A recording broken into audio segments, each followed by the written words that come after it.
जिसके पास नंबर होंगे, जब भी होंगे, वो सरकार बनाएगा। आगे आने वाले दिनों में किसकी सरकार बन रही है, एनडीए की या इंडिया की?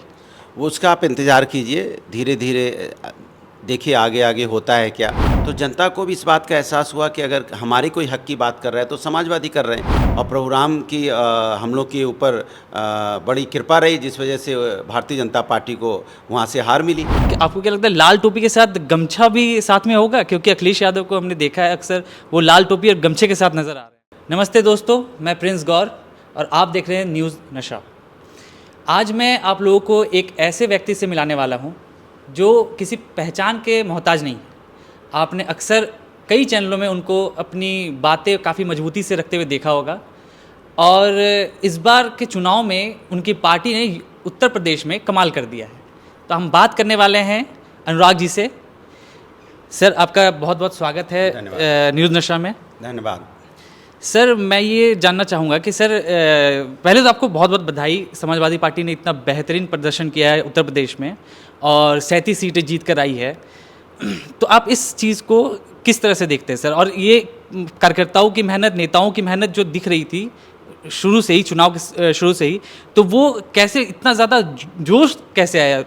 देखिए, समाजवादी कार्यकर्ता और नेताओं ने जिस तरह से जनता के मुद्दों को जनता तक पहुंचाया और जनता ने उसको माना कि समाज में जो मुद्दे हैं उसके ऊपर में अगर कोई बात कर रहा है तो समाजवादी पार्टी बात कर रही है। हमने हमेशा से जनता के मुद्दों पे चर्चा की है, महंगाई, बेरोज़गारी, महिला समस्या, किसान, इसी मुद्दों को लेके हम सरकार को घेरते रहे हैं।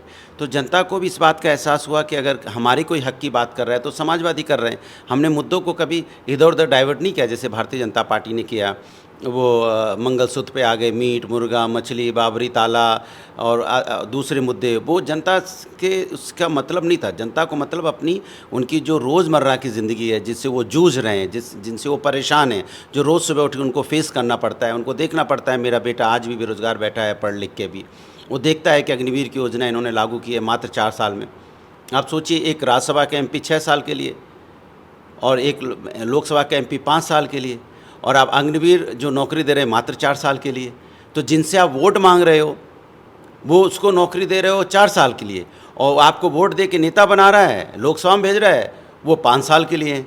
तो फिर वो जनता इस बात को समझी कि भाई मेरे हक की बात अगर कोई कर रहा है तो समाजवादी कर रहे हैं, इसीलिए उन्होंने समाजवादियों को चुना है। जी सर, वो तो नतीजों में दिख गया। 37 सीट जीतना और यूपी में सबसे बड़ी पार्टी बनना समाजवादी का काफ़ी ज़्यादा ये उत्साहवर्धक है कार्यकर्ताओं, नेताओं के लिए। और हालांकि अखिलेश यादव ने अभी हाल ही में कहा था, और वो हमेशा से कहते आ रहे थे कि सारी चीज़ जो है वो नंबरों का खेल है। तो ये नंबरों का खेल के इसके क्या मायने निकलते हैं? देखिए, जिस तरह से लोकसभा में 272 सीटों की ज़रूरत होती है किसी को भी सरकार बनाने के लिए, तो जाहिर सी बात है नंबर का खेल है। जिसके पास नंबर होंगे, जब भी होंगे, वो सरकार बनाएगा। तो अब देखना है कि किसके पास से नंबर टिके रहते हैं और किसके पास से नंबर टेम्परेरी रहते हैं। जिनके पास नंबर आएंगे और टिके हुए दिखाई देंगे, उनकी सरकार होगी। वैसे इस बार तो समाजवादी पार्टी ने वाकई कमाल कर दिया उत्तर प्रदेश में। और अगर हम बात करें उत्तर प्रदेश के जो काफ़ी ज़्यादा चर्चित सीट है फैज़ाबाद, अयोध्या, वहाँ से बीजेपी को हार का सामना करना पड़ा है। तो वहाँ का क्या मुख्य मुद्दा क्या था जिसकी वजह से बीजेपी को इस तरह से हार मिली? देखिए, हम लोगों ने हमेशा से, पहले भी मैंने बोला कि धर्म हमारा आस्था का विषय है, राजनीतिक विषय नहीं है। और प्रभु राम ने भी तो हमेशा, उनको भी तो अपने बच्चों की चिंता रहती है। वो देख रहे हैं कि मेरे बच्चे बच्चियां परेशान हैं, वो बेरोज़गारी, महंगाई से जूझ रहे हैं, तो वो खुश कैसे हो सकते हैं? तो अयोध्या में प्रभु राम के आशीर्वाद से और प्रभु राम की हम लोग के ऊपर बड़ी कृपा रही, जिस वजह से भारतीय जनता पार्टी को वहाँ से हार मिली।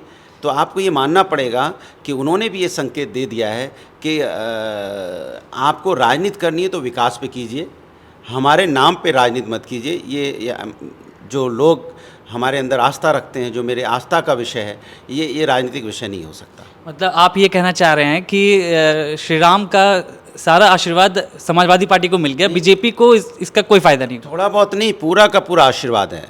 प्रभु राम ने समझा कि यही लोग हैं जो हमारे बच्चों की बात कर रहे हैं, यही लोग हैं जो समाज को आगे ले जाने की बात कर रहे हैं। भाई, प्रभु राम भी तो यही चाहते थे ना, समाज के अंदर हर व्यक्ति खुश रहे, चाहे कोई भी हो। उन्होंने कभी भेदभाव नहीं किया किसी तरह की। समाज के अंदर में आपने देखा हमेशा उन्होंने समाज को एक नज़र से देखा। तो वो समाजवादी उनके आचरण को अपना रही थी। भाई प्रभुराम के आचरण को अगर किसी ने अपनाया तो समाजवादियों ने अपनाया, और उनके आचरण को अपनाया। भारतीय जनता पार्टी उनका नाम तो लिया बट उनके आचरण को नहीं अपनाया। सत्य से बहुत दूर रहे। हम लोग सत्य के बहुत करीब रहे, जनता के बहुत करीब रहे, इसलिए ये आशीर्वाद प्रभुराम ने हम लोग को दिया है। तो मतलब बीजेपी बाहर से सिर्फ दिखावा करते रही और आशीर्वाद समाजवादी पार्टी लेकर चली गई। क्योंकि वो तो जाहिर सी बात है, जो आशीर्वाद तो उन्हीं को मिलेगा ना जो उनको सच्चे मन से उनके आचरण को अपनाएगा। और जो दिखावा करेगा और उनके आचरण के नाम की राजनीति करने की कोशिश करेगा तो उनको तो आशीर्वाद नहीं मिलेगा। परमात्मा है, प्रभुराम है, अंतर्यामी, सब जानते हैं, कण कण में है, हर आदमी की सोच को पहचानते हैं। तो वो हमारे समाजवादियों को उन्होंने पहचाना कि यही समाज की बात कर रहे हैं, समाज के हित की बात कर रहे हैं। तो इस बार संसद में हमें लाल टोपी काफ़ी ज़्यादा देखने को मिलेगी। और आपको क्या लगता है लाल टोपी के साथ गमछा भी साथ में होगा? क्योंकि अखिलेश यादव को हमने देखा है अक्सर वो लाल टोपी और गमछे के साथ नज़र आ रहे हैं। देखिए इतनी धूप है, कड़ाके की धूप, 50 डिग्री का टेम्परेचर, और आप जानते हैं ये जो ज़्यादातर जिनका टच गांव से होता है वो हमेशा गमछा टांग के ही चलते हैं, क्योंकि गमछा उनके पसीना पोंछने के काम आता है और जो इतनी गर्मी से अपना सर ढकने के काम आता है। तो हमारे पास लाल टोपी भी होती है। तो सवाल ये है कि समाजवादी लोग हमेशा से ज़मीन से जुड़े रहते हैं। तो जो ज़मीन से जुड़े लोग होते हैं वो ज़मीन की दिक्कतों की परेशानियों को पहचानते हैं। सर लोकसभा चुनाव में तो इतना बेहतरीन प्रदर्शन रहा समाजवादी पार्टी का। 2027 में विधानसभा के चुनाव होने वाले हैं, तो जो आप लोगों की तैयारी अब कैसी होगी? 2027 में किस तरह से आप लोग चुनाव लड़ने वाले हैं? देखिए हमारा तो पहले बोला फिर भी है, समाजवादी लोग हमेशा सामाजिक न्याय की बात करते हैं।